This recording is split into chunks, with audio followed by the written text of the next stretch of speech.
ప్రస్తుతం సోషల్ మీడియాలో choreographer Johnny master పై వివాదం హాట్ టాపిక్ గా మారింది. ఈ వివాదంపై పలువురు సెలబ్రిటీలు కూడా స్పందిస్తూ వస్తున్నారు. ఈ క్రమంలో జానీని మాస్టర్ అని పిలవద్దు, అలా పిలవాలంటే కనీస గౌరవం ఉండాలంటూ చెప్పుకొచ్చింది నటి పూనం కౌర్.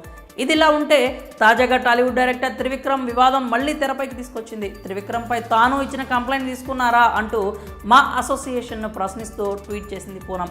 గతంలో తాను డైరెక్టర్ త్రివిక్రమ్ పై మా అసోసియేషన్లో ఉన్న పెద్దవాళ్లకు కంప్లైంట్ చేసినట్లు, కనీసం ఇప్పుడైనా ఇండస్ట్రీ పెద్దలు ఈ విషయంపై చర్యలు తీసుకోవాలంటూ పోస్ట్ చేసింది. తెలుగు శాటిలైట్ ఛానల్స్ అయిన టీవీ9, ఎన్టీవీ వంటి సంస్థలు కూడా పూనం ట్వీట్ పై కథనాలను ప్రసారం చేయడంతో ఇప్పుడు ఈ న్యూస్ వైరల్ అయింది. Choreographer Johnny master topic hot గా ఉండగా సరిగ్గా ఇప్పుడే పూనం త్రివిక్రమ్ విషయంలో మరోసారి ఫైర్ అవుతూ ట్వీట్ చేసింది.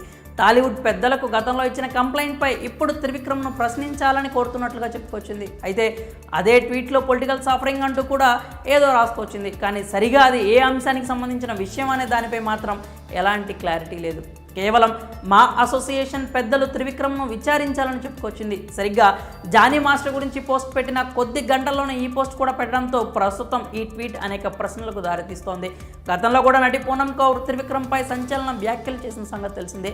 త్రివిక్రమ్ ఎలాంటి వారో, ఆయన స్వభావం ఏంటో తనకు తెలుసని, మగవారి ఈగో కోసం ఆయన సపోర్ట్ చేస్తారని, ఇతరుల జీవితాలను త్రివిక్రమ్ నాశనం చేస్తారంటూ పూనం ఫైర్ అయింది. అప్పట్లో ఈ వ్యాఖ్యలు ఇండస్ట్రీలో కలకలం రేపాయి. పెద్ద మీడియా ఛానల్స్ కూడా ఈ న్యూస్ను కవర్ చేశాయి. కానీ కొన్నాళ్లకు అంతా సైలెంట్ అయిపోయారు. మరి పూనం తాజా ట్వీట్తో ఎలాంటి అంశాలు తెరపైకి వస్తాయో, ఎలాంటి వారిని కదిలిస్తుందో, కనీసం ఇప్పుడైనా పూనం ప్రశ్నలకు సమాధానం దొరుకుతుందో లేదో చూడాలి. ప్రస్తుతం సోషల్ మీడియాలో పూనం త్రివిక్రమ్ పై చేసిన ట్వీట్ కూడా వైరల్ అవుతోంది. మరి ఈ విషయంపై మీ అభిప్రాయాలని కామెంట్స్ రూపంలో తెలియజేయండి.